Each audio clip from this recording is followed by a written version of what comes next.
IMSA confirms a 2024 trip to the Indy road course. Major changes are coming to GTD that could see some drivers left looking for a ride. And of course, we preview the IMSA Fastlane Sportscar weekend at Road America. Buckle up, because you're about to go off in the S's.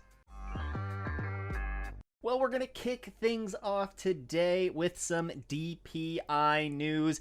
And once again, BOP kind of being a focus of attention here going into yet another race weekend. BOP was announced this week, and the Acura gets another 10 kilogram adjustment. This time it's an increase to their minimum weight. That brings the car up to 940 kilograms, which is just 5 kilograms lighter than the Cadillac. So we know that the Acura does pretty well around these smooth courses, so bringing it back a little bit more on par with that Cadillac. In LMP2, we learned that Tristan Nunez will be piloting the number 11 PR1 Matheson Motorsports entry in place of Jonathan Bomarito. Nunez does remain a reserve driver with Action Express Racing in the DPI category, but this is following a mid-season driver change in that number 31 Cadillac that has kind of led him to explore some other opportunities. This is not the first time in the car for Nunez, as he recently tested with the Bobby Oracle-led team at Road America. Quite a bit of news coming out of LMP3 heading into this weekend as well, as James French will return to LMP3 competition with Dan Goldberg in the number 38 Ligier for Performance Tech. He takes the spot that was recently vacated by Rasmus Lind. The team has not yet confirmed if French will be in the car for the season-ending race at Petit Le Mans. Meanwhile, though, Maltha Jakobsen will replace Lance Wilsey in the number 33 Sean Creech Motorsport Ligier alongside full-season driver Wow Barbosa. And JDC Miller Motorsports is set to field an LMP3 entry for Gary Kraut and Scott Andrews this weekend. Moving on to GTD news, and there is quite a bit of juicy information to go over here. Most notably, one of the most notable things, IMSA changing up the driver rating requirements for GT3 starting in 2023. Sportscar 365 reports that the driver requirement will change from one bronze or silver driver plus one of any rating to one mandated bronze level driver plus a driver of any rating. So the real if you could say that there's losers in this, it's some of those silver rated guys that of course are not at that bronze level. They're not low enough for, of course, to be categorized as bronze. But if you can have one of any license level driver in the car, you're of course going to want to go for a gold or a platinum if you can get one. So we're going to see what other changes are being made.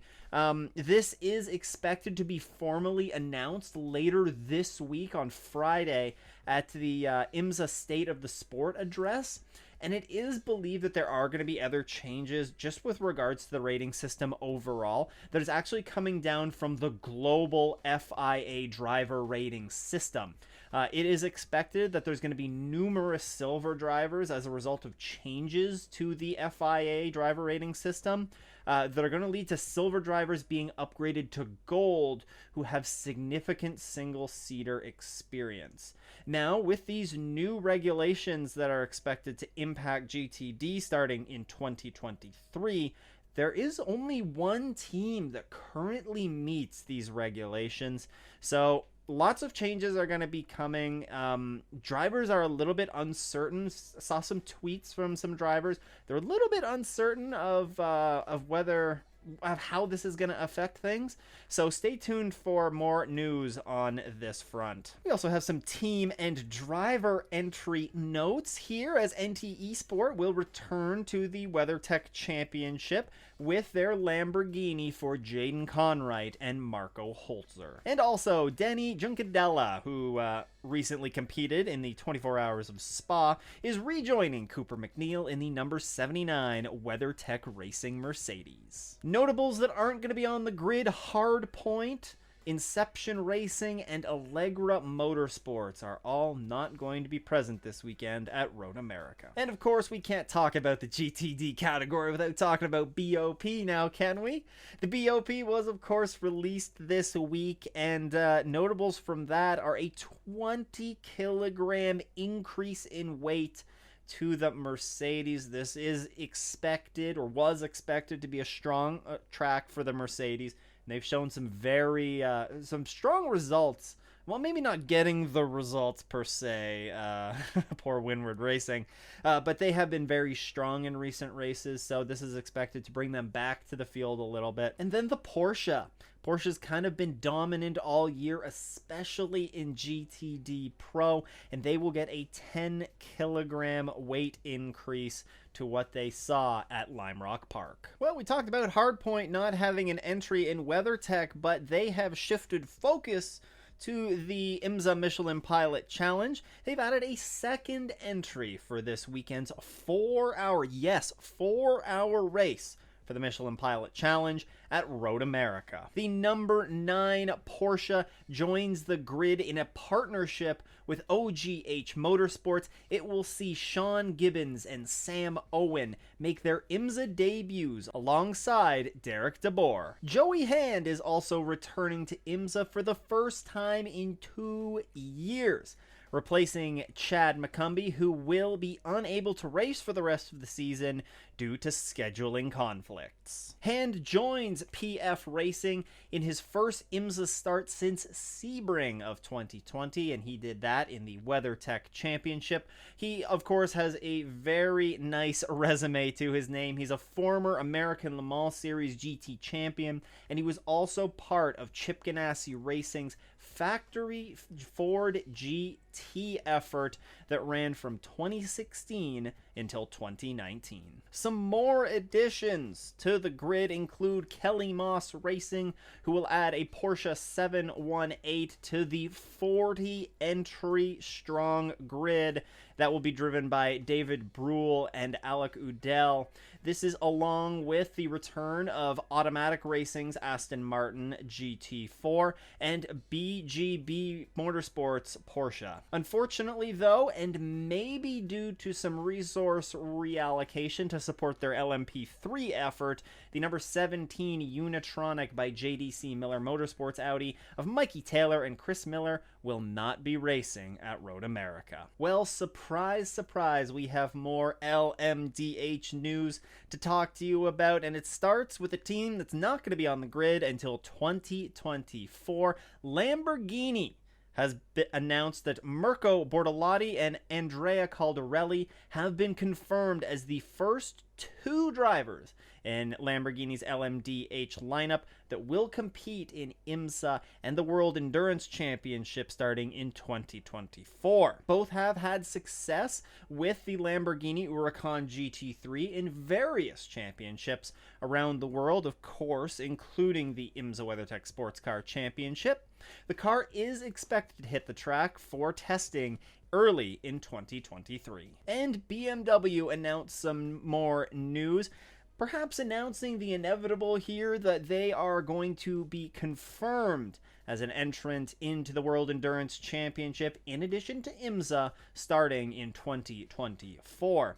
This will, of course, expand from their IMSA-only operation that will contest in 2023.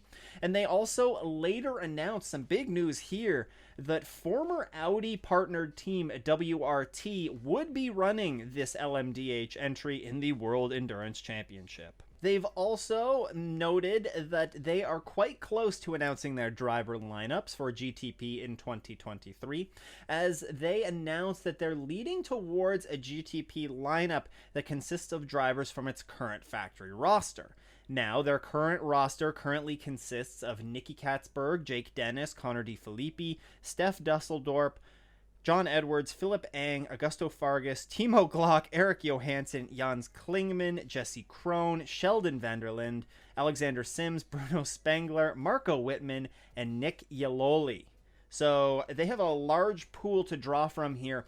But really, for me, 3 names stuck out from this. And there's going to be 4 full-time drivers that they need to identify for IMSA for next season, 2 for each car, plus an additional Michelin Endurance Cup driver, plus 1 additional driver for the Rolex 24, assuming they decide to go with 4 drivers. The 3 that stand out to me are Connor DeFilippi and Sheldon Vanderlinde. We're going to start with those 2. They were the 2 drivers that shook down the BMW this just recently. That indicates to me that BMW is trying to really get them up to speed with the car, get their feedback. They've probably been very involved in the process of developing this car, but I mean, I think it's 16 of them have been heavily involved, of course, as one would expect. The other name that stuck out to me is John Edwards, currently one of the full season drivers for, well, I guess they're not running a full season schedule, but John Edwards been with BMW team RLL for a little while now. Of course, he's a factory driver, so he has experience in IMSA. So he understands what to expect on that front. I really think that's going to be valuable. Just knowledge of the track. All of them are going to have good knowledge of the car, but I really think that those 3, in my mind, are the leaders to land seats. As for the remaining 1 full season seat, I have no idea, but I don't want to speculate too much on it. But those are my 3 picks. I'd like to know if who do you think? Do you agree with me on those 3 picks? Do you think those 3 make sense? Or who do you think the 4th driver might be in that? Let me know in the comments below. Talked a little bit last week about some questions that viewers were throwing into Marshall Pruitt in the Racer mailbag. Another very interesting one came through on this week's edition, and it was basically asking whether there were any other hypercar teams that were looking at the Rolex 24 for 2023. Now, Marshall Pruitt answered to this, and he's been pretty good. He's very in tune with what's going on in the world of IMSA. He responded here that the only rumors that he has heard is that we might get Peugeot, but to my surprise, Toyota has been awfully quiet on coming over to play. Yep, my guess is those who skip 2023 will join in 2024 after getting a proper look at the pace of the GTP cars. So this is an indication that we might not see very many or any hypercar teams make the trek over to North America, especially considering there's testing coming up that they're going to have to be a part of. But it doesn't sound like any of them are going to be making the trip over. Maybe Peugeot, but it might also be dependent on parts availability. Of course, their focus is also going to be on the World Endurance Championship. But honestly, if you think about it, Peugeot might make sense. They really wanted to be part of the World Endurance Championship. Essentially, for most of this season, they really were targeting getting out there for the 24 Hours of Le Mans. So could we see Peugeot put something together to try and make the Rolex 24? They'd have to rebadge the car. It, of course, wouldn't be run as a Peugeot. But interesting to keep an eye on there, and an interesting tidbit. So we might have to keep our eyes and ears peeled here for more news coming out of the Peugeot camp, and if there's any more indication from them that they might be heading to the Rolex. And then, of course, some of the biggest news from the past week. IMSA is heading back to the Brickyard. Of course, in last week's video, we spoke on some of these changes that were expected to be announced ahead of this week's IMSA State of the Sport meeting. It was confirmed last Friday that IMSA will be heading back to the Brickyard once again on September 16th and 17th, 2023 for a 4-hour Michelin Endurance Challenge race in the late afternoon, which will conclude in the evening hours on Saturday. Then this will be followed by a 2-hour and 40-minute WeatherTech race on Sunday. This is leading to the potential for expansion to a 5th Michelin Endurance Cup race in 2024. Also, some fun news from this, and one of the things that I actually commented on in last week's video is camping and the ability to camp at the track. Well, fans for the first time are going to be able to go and camp on the Indianapolis infield. This will be IMSA's first trip to Indy since 2013. If you're enjoying this video, let me know by crashing your thumb into that like button. Alright, let's talk about Road America, otherwise known as America's Park of Speed. It is a 4-mile or 6.5-kilometer long road course featuring 14 turns and 171 feet of elevation change. The layout that we know today as Road America was started in 1965 by Cliff Tuttle. Of course, racing took place in the Elkhart Lake, Wisconsin region starting in the late 1940s, but it wasn't until a young fan was killed at Watkins Glen in a race there where mandates really started to be pushed for racing to be moved to dedicated facilities. The dedicated track in Elkhart Lake officially opened in September of 1955 with their first SCCA race with virtually the same configuration that they race on today. Road America is frequently recognized as one of, if not the best circuit in America and is a favorite amongst both the fans and the drivers. This year, we will see 37 cars take to the track, spread across 5 classes, with DPI featuring 6 entries, LMP2 also with 6, LMP3 featuring 9, GTD Pro with 5, and GTD with 11 cars entered. 76 laps were turned by the victorious Whelen Engineering Cadillac of Felipe Nasr and Pipo Durrani in 2021. The other class winners were in LMP2, the number 18 Era Motorsports entry of Dwight Merriman and Ryan Dalziel. In LMP3, it was the number 74 Riley Motorsports machine of John Bennett and Colin Brown. And on the GTLM side, it was the number 79 Porsche of Cooper McNeil and Matt Campbell. And finally, in GTD, it was the number 9 Pfaff Porsche of Zachary Robichon and Lawrence Van Thor.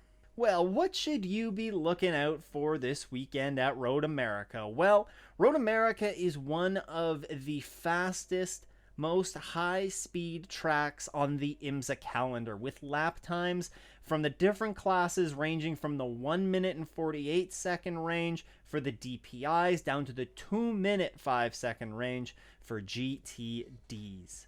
There are some very good passing opportunities at the end of the track's many long straightaways into turns 1, turn 5, and turn 12, otherwise known as Canada Corner, but also keep an eye out for some cheeky pass attempts into turns 6 and 8. Well, it's been a while since we've had weather come into play, but it very much could play a factor this weekend. Friday and Saturday are forecasted to be fine, with highs of 81 degrees Fahrenheit or 27 degrees Celsius on Friday, and on Saturday, 88 Fahrenheit or 31 degrees Celsius. Sunday, however, is a different story. There will be a high of 85 degrees and 29 degrees Celsius, so pretty nice warm conditions. It's going to be mostly cloudy, though, with a 60% chance of showers, and most importantly, a risk of a thunderstorm. You'll recall back at the 6 hours of the Glen, there was a thunderstorm that briefly rolled through that race that led to a red flag conditions, and overall at the end of the day really led to a bit of a messy situation with minimum drive times, everything like that. So we'll have to keep an eye on this on the weather forecast for Sunday and see if those thunderstorms will affect the race or if that's something that might roll through a little bit later on. And to quickly run through the points here, we have in the DPI standings the number 60 Meyershank Racing Acura leading the way with 2,737 points. They are 56 points up on the number 10 Konica Minolta Acura. In LMP2, it's number 52 Orica of PR1 Matheson Motorsports. They lead the number 8 Tower Motorsports entry by 73 points. In LMP3, it is the number 54 Core Autosport entry with 1,391 points. They are 95 points ahead of the number 30 JR3 Racing entry. In GTD Pro, things are starting to get a bit of a runaway for Porsche and the FAF Motorsports number 9 entry. They have 2,441 points to Corvette Racing's 2,226 points. A 215 point advantage. And things are tightening up in GTD with the number 32 Korthoff Motorsports entry with 2,071 points. They lead by just 40 points over the number 16 Wright Motorsports entry, and they lead by 61 points over the number 27 Heart of Racing team. My picks for the weekend in DPI, the Chip Ganassi Racing guys have really looked strong all season long. Just been a very up and down road for them, but I think they go out there and sweep the top 2 positions with the 0-1 and the 0-2 machine. Those caddies are going to be taking every little bit of that extra speed that they can get with that updated BOP. In LMP2, I'm calling for that number 8 Tower Motorsport entry in what is sure to be a very competitive and tight LMP2 battle. In LMP3, I'm saying it's a back-to-back win here at Road America for the number 74 Riley Motorsports entry. They've had a very up and down year as well, but I think they're going to rebound from that big wreck that they suffered out at CTMP and bounce back in Road America with a big win. In GTD Pro, well, you can't really go wrong with picking the FAF boys, right? They were so strong here last year in GTD, and although it's a new driver lineup, they have been the car to beat all season long. So keep a very close eye for that FAF Porsche come Sunday. And we're wrapping it up with the GTD category. I'm saying that number 39 Carbon with Peregrine Racing entry. Now, it's been a common theme with these picks. They've had a very up and down season, but I really think that this is going to be a track that suits that Lamborghini well, and I think they're going to carry some strong momentum through from Lime Rock Park to a GTD victory. I want to hear who your picks are for this weekend's race. Let me know down in the comments. Well, it's not just IMSA on this weekend. There are some other races that you might want to check out.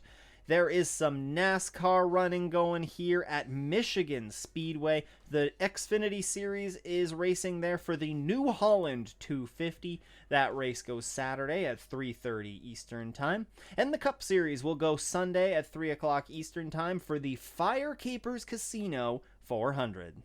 One race you probably won't want to miss, though, is Indycar. They are heading to the streets of Nashville in that very, very tight street circuit. They are going to be racing on Sunday at 3 p.m. Eastern. To be honest, though, your entire weekend could be filled up by IMSA coverage here. There's so many races that are going on. Starting Saturday with the first of 2 races for the Porsche Carrera Cup. That will be broadcast on IMSA TV at 9:45 a.m. Eastern. At 10:45, the Lamborghini Super Trofeos hit the track for the first of the 2 races for them this weekend. That will be followed an hour and 10 minutes later by the IMSA WeatherTech Sportscar Championship qualifying. That's at 11:55 a.m. Eastern. And then to round out the day of racing at Road America will be the 4-hour Michelin Endurance Challenge Road America 240, which will be available to be watched on IMSA TV and Peacock. On Sunday, it's another busy day of racing starting at 11:15 a.m. with race 2 of the Porsche Carrera Cup. You'll recall a couple weeks ago we talked about the schedule being moved around a little bit here, and the IMSA WeatherTech Sportscar Championship will now hit the track for the IMSA Fastlane Sportscar Weekend, a 2-hour and 40-minute race at 11:35 a.m. Eastern Time. That can be watched on IMSA TV or on Peacock. And the day will conclude at 2:50 p.m. with race 2 of the Lamborghini Super Trofeo. In case you missed it, last week NASCAR announced that they're returning to the streets of Chicago with IMSA set to support them. You can learn all about it right here. We'll be back next week with a recap of what is sure to be a great weekend at Road America. But until the next one, I hope everyone has a great race weekend and doesn't go off in the S's.